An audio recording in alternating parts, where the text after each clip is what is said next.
हाँ, कल की क्लास में आप लोगों को बताया गया था परासरण, अर्धपारगम्य झिल्ली, परासरण एवं परासरण दाब और परासरण एवं विसरण में अंतर, इतनी चीजें बता दिया गया था। परासरण दाब के बारे में बताया गया था कि जब दो भिन्न सांद्रताओं के विलयन को अर्धपारगम्य झिल्ली द्वारा पृथक किया जाता है, दो भिन्न सांद्रताओं के विलयन को अर्धपारगम्य झिल्ली द्वारा पृथक किया जाता है, तो डाइल्यूट सॉल्यूशन से मतलब तन विलयन से विलायक के कण सांद्र विलयन की ओर गमन करने लगते हैं। इस समय सांद्र विलयन की ओर इतना दाब डाला जाता है कि विलायक के कण अर्धपारगम्य झिल्ली में से होकर के तन विलयन से सांद्र विलयन की ओर न जाने पाए, वही लगाया गया दाब ही क्या कहलाता है? क्या कहलाता है? परासरण दाब कहलाता है। ये सब सारी चीजें आपको कल की क्लास में बता दी गई थी। आज हम आपको बताएंगे समपरासरी विलयन। समपरासरी विलयन, समपरासरी विलयन किसे कहा जाता है? समपरासरी विलयन कहते किसे हैं? दो ऐसे विलयन जिनके परासरण दाब समान हो, दो ऐसे विलयन जिनके परासरण दाब क्या हो? समान हो, तो उन्हें क्या कहा जाता है? समपरासरी विलयन कहा जाता है। मान लीजिए एक विलयन आपका यहां पर है, ये विलयन है आपका सुक्रोज का। किसका विलयन है? सुक्रोज का विलयन है। सुक्रोज की बात करते हैं C12H22OH11, और एक विलयन यहां है, और ये मान लीजिए विलयन है आपका, सोल्यूशन है ग्लूकोज का। किसका? C6H12O6, ये ग्लूकोज का सोल्यूशन है। इसका भी दाब 25, इसका टेम्परेचर इसका टेम्परेचर कितना है? 25 सेंटीग्रेड। इसका भी टेम्परेचर कितना है? 25 सेंटीग्रेड। समान ताप पर, ताप दोनों का बराबर है, समान ताप पर इन दोनों विलयनों के परासरण दाब यदि क्या हो जाए? बराबर हो जाए। समान ताप पर जिन दो विलयनों के परासरण दाब क्या होते हैं? बराबर होते हैं, तो उन्हें क्या कहा जाता है? समपरासरी विलयन कहा जाता है। नाम से स्पष्ट है, समान हो परासरण जिन विलयन का, है ना। मतलब कि जिस विलयन, दो या दो से अधिक विलयन जिनके ताप समान हो और समान ताप पर जिनके परासरण दाब क्या हो? समान हो, उन्हें क्या कहा जाता है? समपरासरी विलयन। तो हेडिंग बनाइए समपरासरी विलयन। आइसोटोनिक सॉल्यूशन, आइसोटोनिक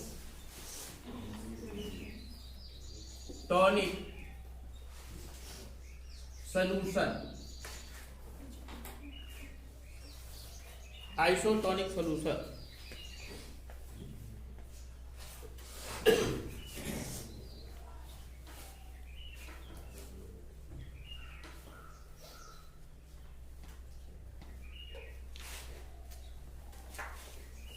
लिखिए, समान ताप पर जिन विलयनों के परासरण दाब समान होते हैं, समान ताप पर जिन विलयनों के परासरण दाब समान होते हैं, उन्हें समपरासरी विलयन कहते हैं। उन्हें समपरासरी विलयन कहते हैं।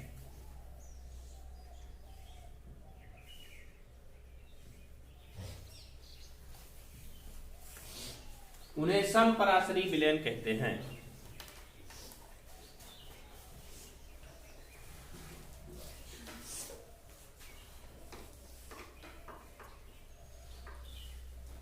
एक बहुत महत्वपूर्ण पॉइंट बताने जा रहे हैं यहां पर, ध्यान से देखिए समपरासरी विलयन के बारे में। समपरासरी विलयन के बारे में बहुत महत्वपूर्ण पॉइंट बताने जा रहे हैं। दो विलयन ऐसे हैं जो कि समपरासरी हैं, और इन विलयनों को अर्धपारगम्य झिल्ली के द्वारा पृथक किया जा रहा है। एक पात्र ले लिया गया, इस पात्र के बीचों बीच लगा गया सेमी परमेबल मेम्ब्रेन लगा दिया गया, मतलब अर्धपारगम्य झिल्ली लगा दी गई। यहां पर एक सोल्यूशन भरा गया, एक विलयन भरा गया। मान लीजिए ये सुक्रोज का विलयन है C12H22O11, सुक्रोज का विलयन है, और यहां पर भी एक विलयन भरा गया। मान लीजिए ये ग्लूकोज का विलयन है। किसका विलयन है? ग्लूकोज का विलयन है C6H12O6, ग्लूकोज का विलयन है। दोनों के परासरण दाब क्या है? बराबर है, मतलब कि इसका और इसका परासरण दाब आपस में क्या है? बराबर है। तो क्या होगा, ना तो सुक्रोज के विलयन में से विलायक के कण ग्लूकोज के विलयन में गमन करेंगे और ना तो ग्लूकोज के विलयन में से विलायक के कण सुक्रोज में गमन करेंगे।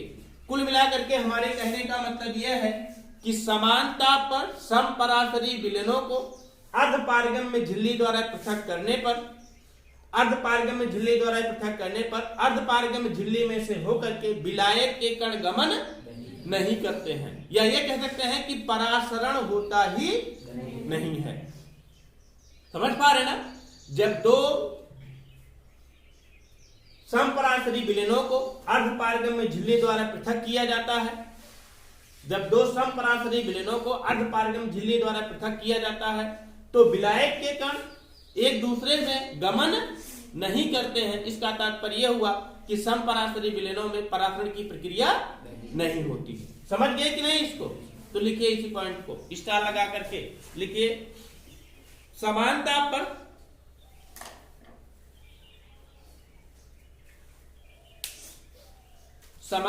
पर समपराशरी विलयनों को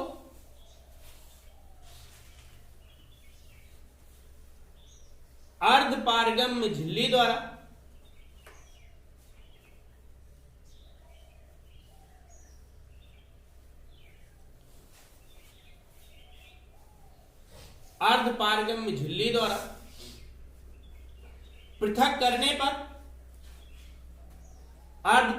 झिल्ली द्वारा पृथक करने पर विलायक के कण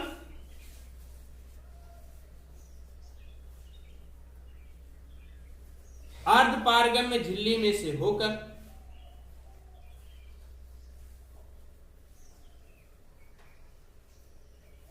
गमन नहीं करते,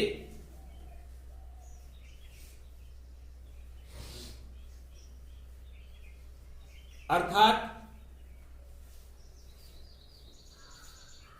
परासरण की प्रक्रिया नहीं होती।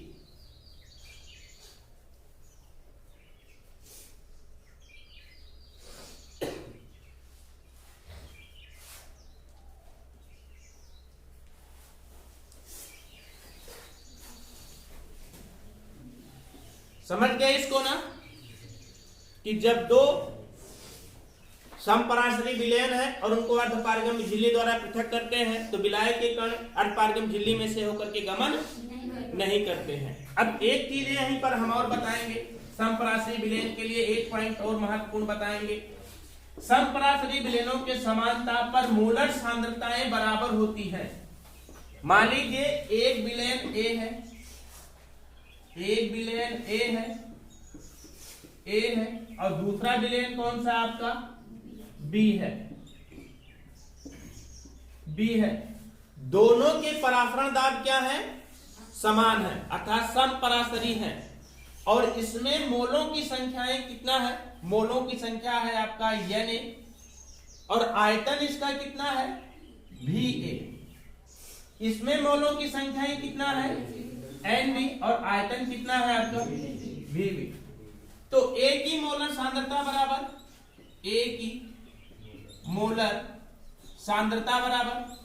A के मोलों की संख्या बटे A का आयतन लीटर में। तो A के मोलों की संख्या, भाई मोलर सांद्रता का फार्मूला ही होता है ना, मोलर सांद्रता बराबर मोलों की संख्या बटे आयतन लीटर में। तो विलयन A की मोलर सांद्रता निकाल रहे हैं, तो विलयन A में उपस्थित मोलों की संख्या कितनी है? Na बाई आयतन कितना है? Va। इसी तरीके से B की मोलर सांद्रता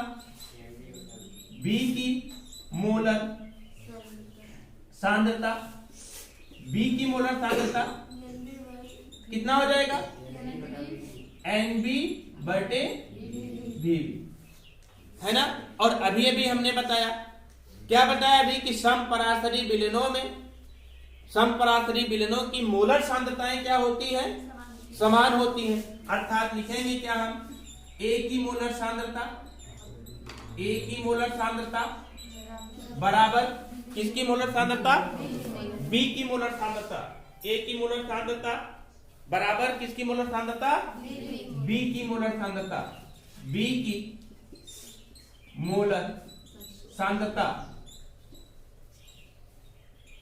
अब देखिए A की मोलर सांद्रता कितना है? Na/Va इक्वल टू B की मोलर सांद्रता कितना है? Nb/V। चूंकि हम जानते हैं मोलों की संख्या का फार्मूला क्या होता है? मोलों की संख्या का फार्मूला विलेय का ग्राम में भार बटे विलेय का अणुभार। मोलों की संख्या का फार्मूला होता है कि नहीं होता है? तो हम विलेन A के मोलों की संख्या का निकालेंगे, क्योंकि हम जानते हैं क्या मोलों की संख्या बराबर क्या होता है? विलेय का ग्राम में भार और बटे विलेय का अणुभार। और ग्राम में भार को किससे प्रयुक्त किया जाता है? स्मॉल w से। और अणुभार को किससे? अब बोलो आप लोग Na बराबर क्या हो जाएगा? इसलिए Na बराबर स्मॉल WA/Ma होगा कि नहीं होगा? भाई Na मतलब कि विलेन A में उपस्थित मोलों की संख्या बराबर A के विलेय का ग्राम में भार बटे A का अणुभार। इसी तरीके से क्या हो जाएगा आपका? Nb बराबर WB/Mb। अब इसी को उठा करके इस समीकरण में हम रख देंगे NaNb के स्थान पर रख देंगे कि नहीं? और बनेगा क्या आपका? क्या बनेगा बोलो? Na बराबर क्या हो जाएगा? WA/Ma/B इक्वल टू Nb के स्थान पे रखेंगे। क्या लिखेंगे? WB/Mb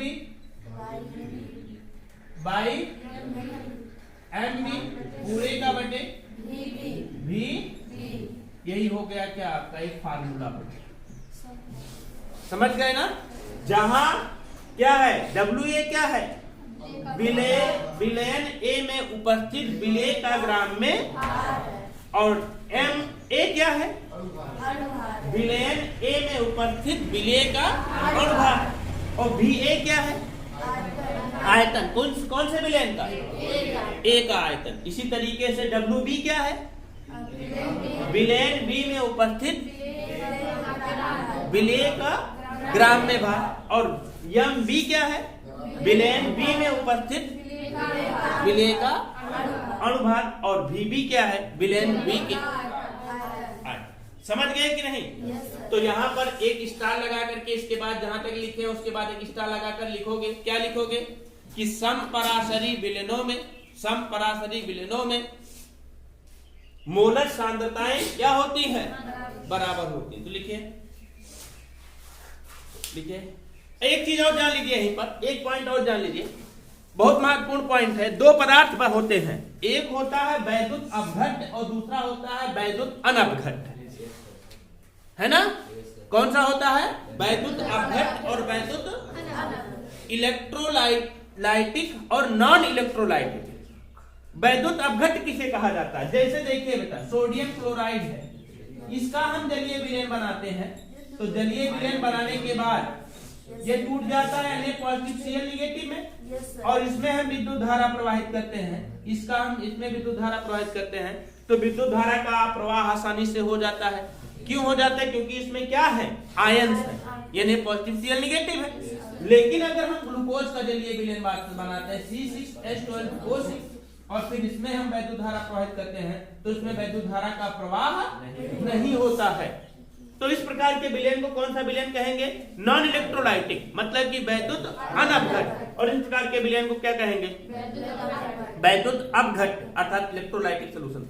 यहां पर जिस विलयन की बात की जाएगी वो सिर्फ इस विलयन की बात की जाएगी, नॉन इलेक्ट्रोलाइटिक विलयन की बात की जाएगी, अर्थात वैद्युत अनपघट्य विलयन की बात की जाएगी। हमेशा अगर विलयन की बात की जाएगी तो सिर्फ किसकी बात की जाएगी? वैद्युत अनवघट्ट विलयन की बात की जाएगी, वैद्युत अपघट्ट विलयन की बात नहीं की जाएगी। तो लिखिए इसी पॉइंट को स्टार लगा करके, वैद्युत अनवघट्ट विलयनों के, वैद्युत अनवघट्ट समपराशरी विलयनों के, समपराशरी विलयनों के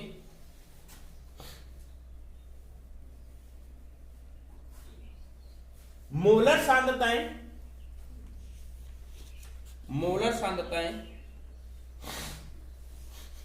समान होती हैं।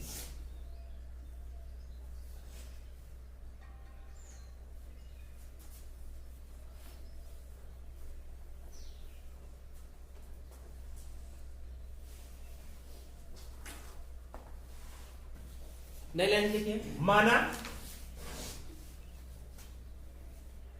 दो समपराशरी विलयन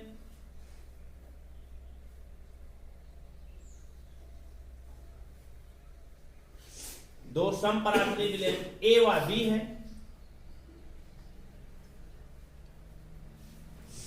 जिनकी मोलर सांद्रताएं क्रमशः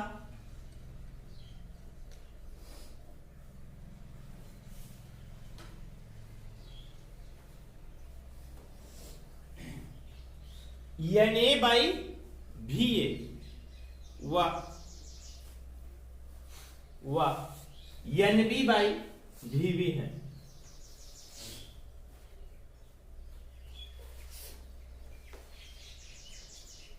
तो यहां से नोट करिए, यहां से ए की मोलर सांद्रता बराबर बी की मोलर सांद्रता, फिर उसको नोट करिए, फिर इसको, फिर इसको नहीं बनाओ ना, यहीं से नोट करो आप। ए की मोलर सांद्रता बराबर बी की मोलर सांद्रता लिखे, ए की मोलर सांद्रता बराबर बी की मोलर सांद्रता, Na बाई Va बराबर Nb by Vb, Na by Va equal to Nb by Vb। लिखोगे चूंकि मोलों की संख्या बराबर विलेय का ग्राम में भार बटे विलेय का अणुभार, विलेय का ग्राम में भार बटे विलेय का अणुभार,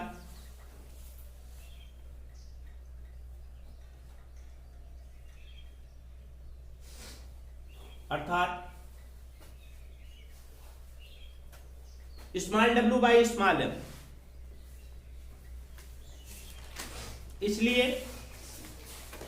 इसलिए क्या रहेगा यहां पर, Na बराबर Wa बाई Ma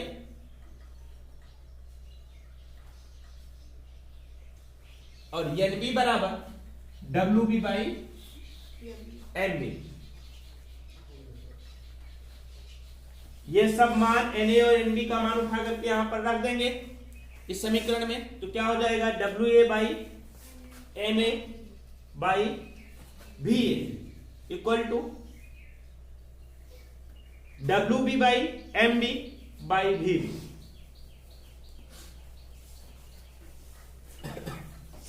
देखिए जहां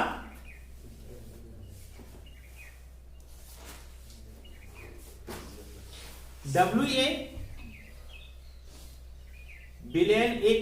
विलयन ए में उपस्थित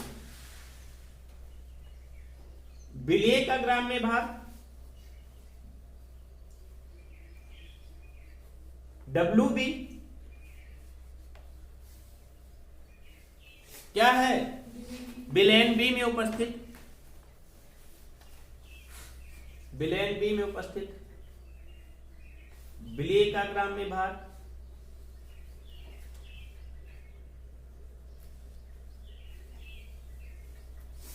यह में क्या है, विलयन ए में उपस्थित विलेय का अणुभार, यम बी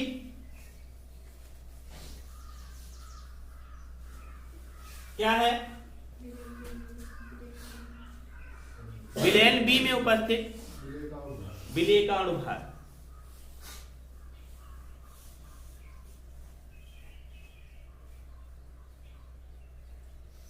तथा VA व VB क्रमशः, VA व VB क्रमशः क्या है? विलेन A व B का आयतन।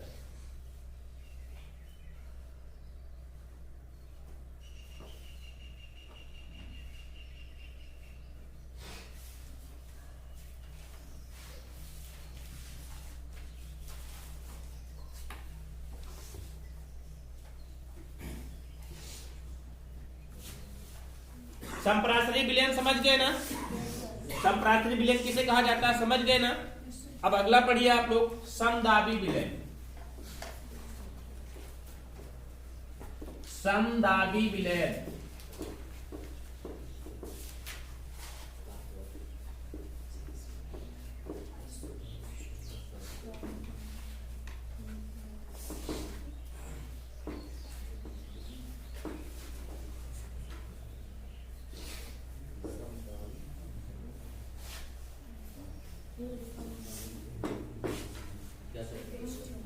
समदाबी विलयन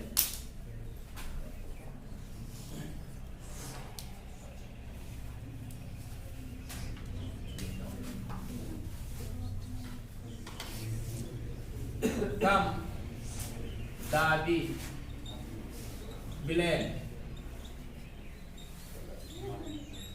आइसो प्लास्टिक सॉल्यूशन। समदाबी विलयन किसे कहा जाता है? जिन दो विलयनों के वाष्प दाब समान हो, समान ताप पर जिन दो विलयनों के वाष्प दाब समान हो, उन्हें क्या कहा जाता है? समदाबी विलयन कहा जाता है। और जो जो समपरासरी विलयन होते हैं वही क्या होते हैं? समदाबी विलयन भी होते हैं। जो विलयन पर समपरासरी होंगे वही विलयन क्या होंगे? समदाबी होंगे। समझ पा रहे ना? दो विलयन है और दोनों विलयनों के परासरण दाब क्या है? समान है, तो उन्हें क्या कहा जाएगा? वाष्प दाब समान है। जब दो विलयनों के वाष्प दाब क्या होते हैं? समान होते हैं, तो उन्हें क्या कहा जाता है? समदाबी विलयन कहा जाता है। तो लिखिए, समान दाब पर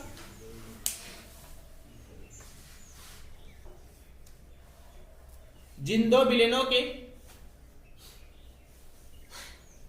परासरण वाष्प दाब समान हो, समान ताप पर जिन दो विलयनों के वाष्प दाब समान हो, उन्हें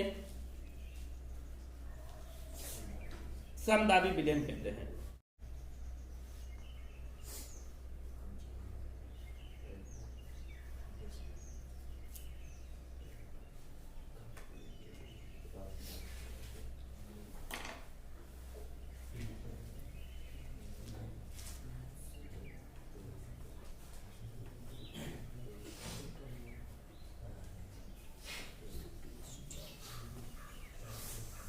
समपरासरी विलयन, समपरासरी विलयन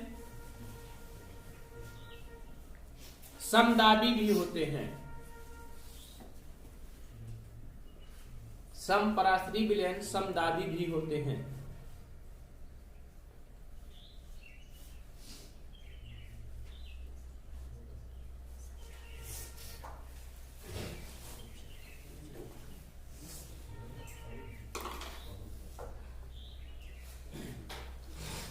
अगला पढ़ना है आप लोगों को, अगला पढ़ना है परासरण दाब के नियम।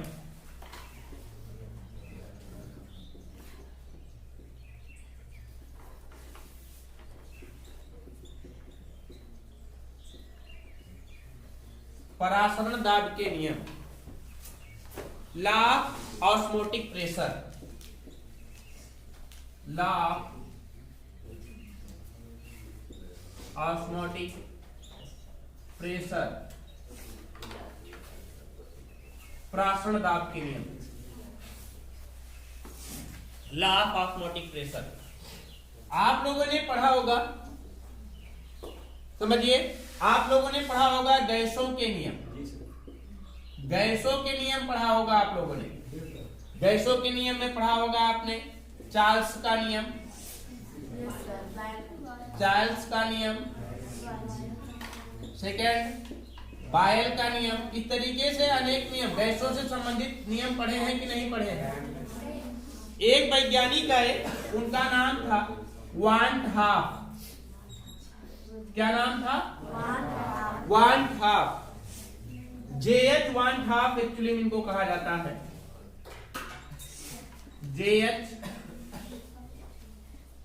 J.H. वान हाफ। J.H. वान हाफ ने बताया कि गैसों के गुण तन विलयनों के, वैद्युत अनवघट के तन विलयनों से मिलते जुलते हैं।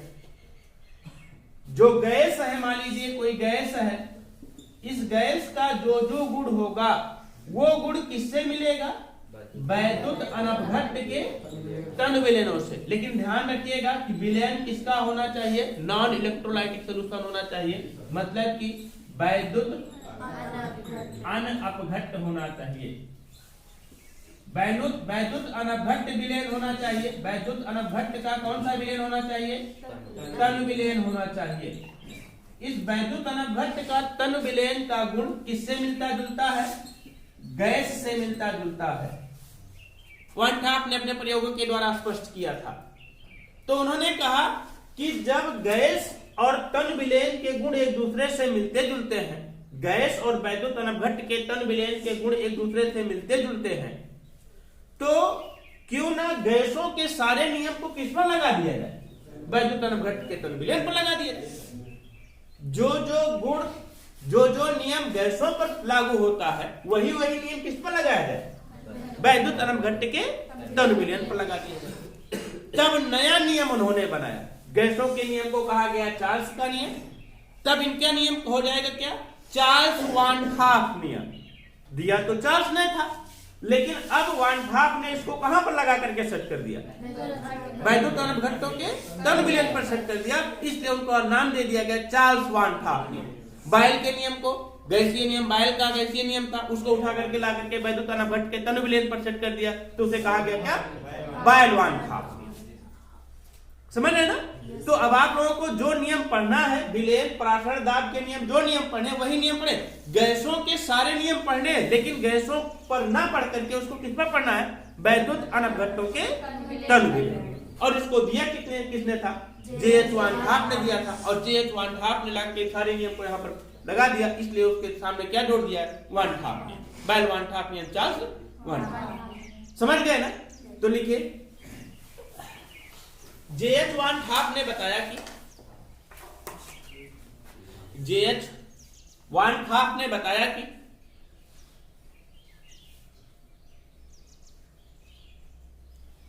वैद्युत अनवघटों के तन विलयन के गुण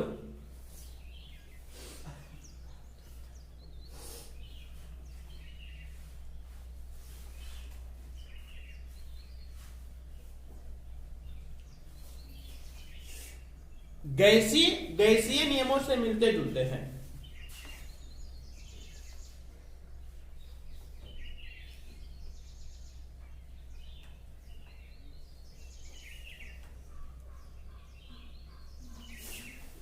गैसीय नियम से मिलते जुलते हैं। अतः उन्होंने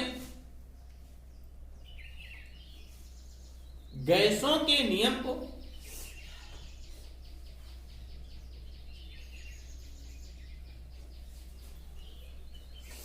वैद्युत अनवघटों के तन विलयन पर लगाया।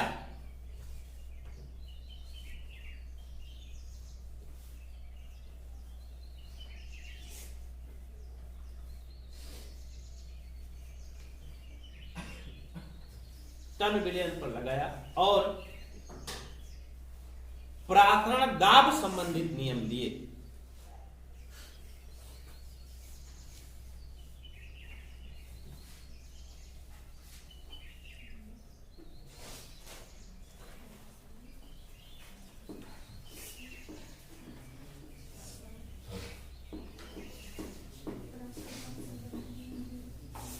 जो निम्न है,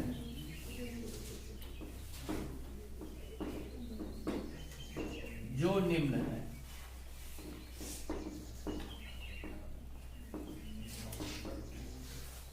फर्स्ट नियम कौन सा? बायल वान था आपने, पहला बायल गैसों का बायल का नियम था ना, अब यहां पर लगाया गया क्या, बायल वन हाफ नियम, बायल वन हाफ नियम। हेडिंग बनाइए, बायल वन हाफ नियम, बायल वन हाफ लॉ।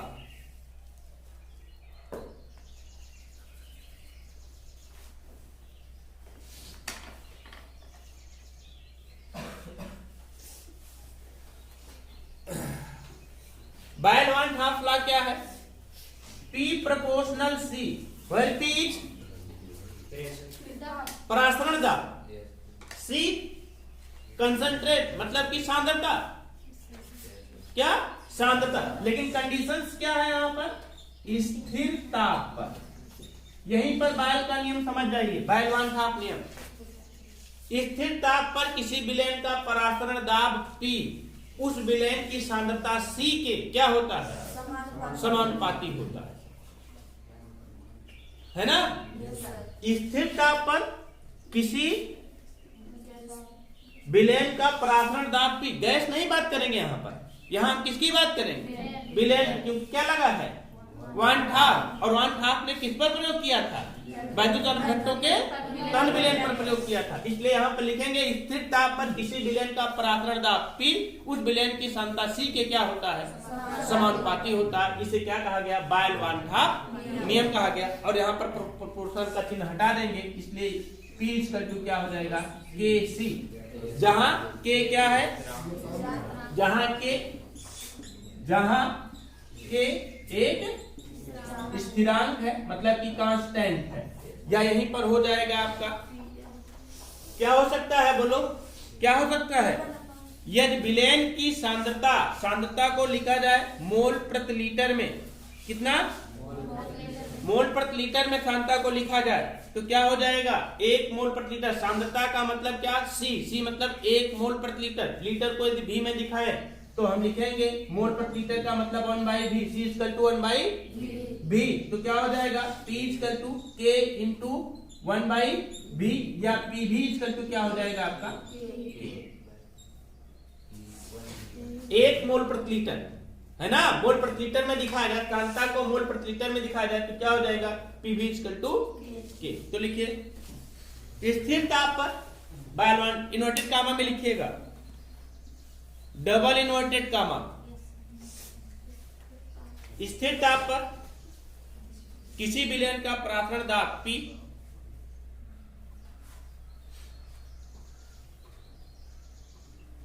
विलयन की सांद्रता C के, विलयन की सांद्रता C के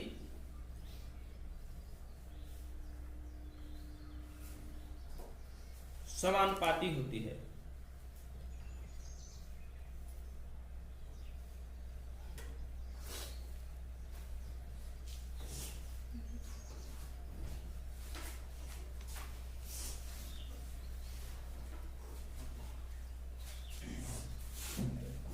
अर्थात P proportional C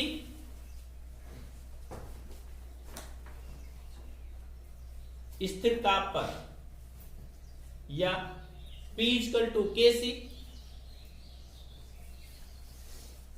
P equal to KC,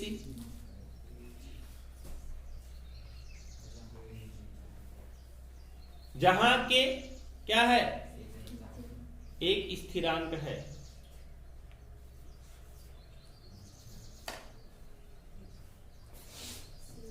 नए लाइन लिखिए, यदि विलयन की सांद्रता C, यदि विलयन की सांद्रता C 1 मोल प्रति लीटर हो, यदि विलयन की सांद्रता C 1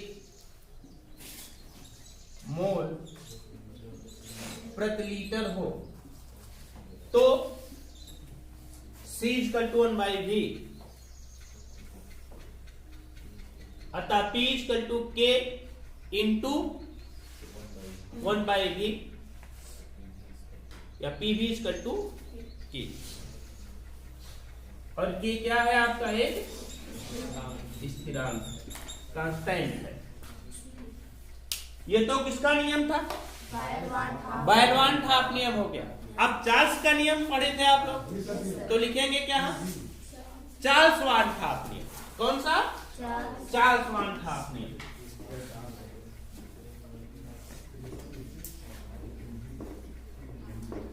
हेडिंग बनाइए, चार्ल्स वान थाप नियम।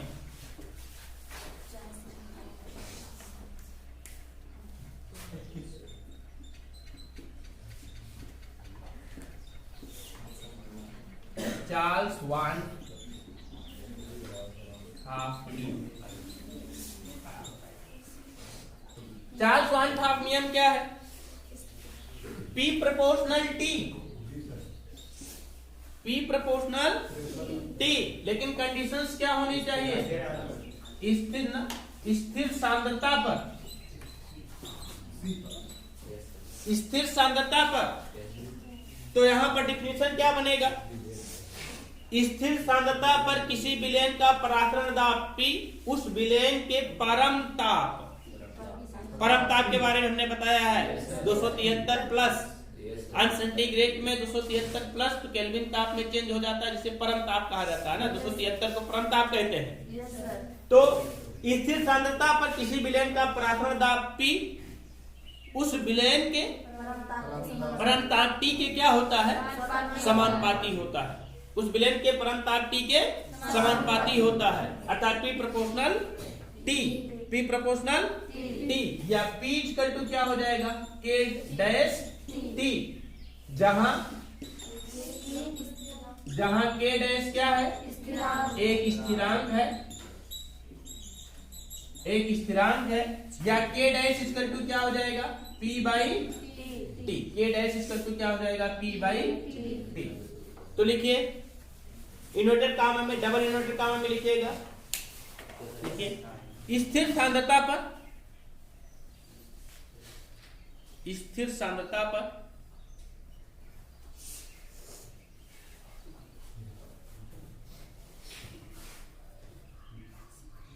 किसी विलेन का परासरण दाब P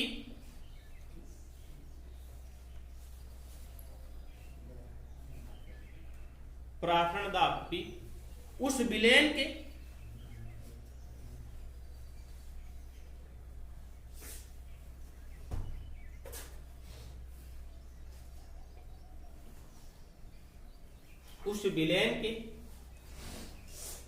परम ताप T के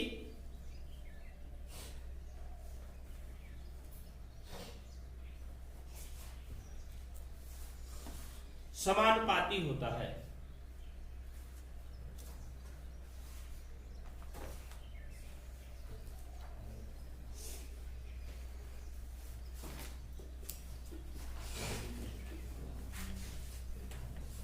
समानुपाती होता है, अर्थात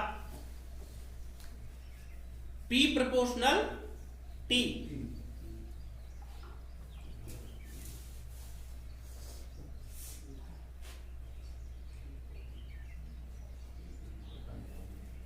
P प्रोपोर्शनल T, ब्रैकेट में लिखोगे स्थिर सांद्रता पर, या P equal to K dash T, जहां K डैश एक स्थिरांक है, जहां K डैश एक स्थिरांक है, अर्थात K dash equal to P by T, K dash equal to P by T।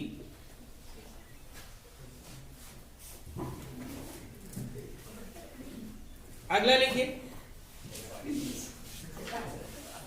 तन विलेनों की वान ठाप समीकरण। तन विलेनों की वान ठाप समीकरण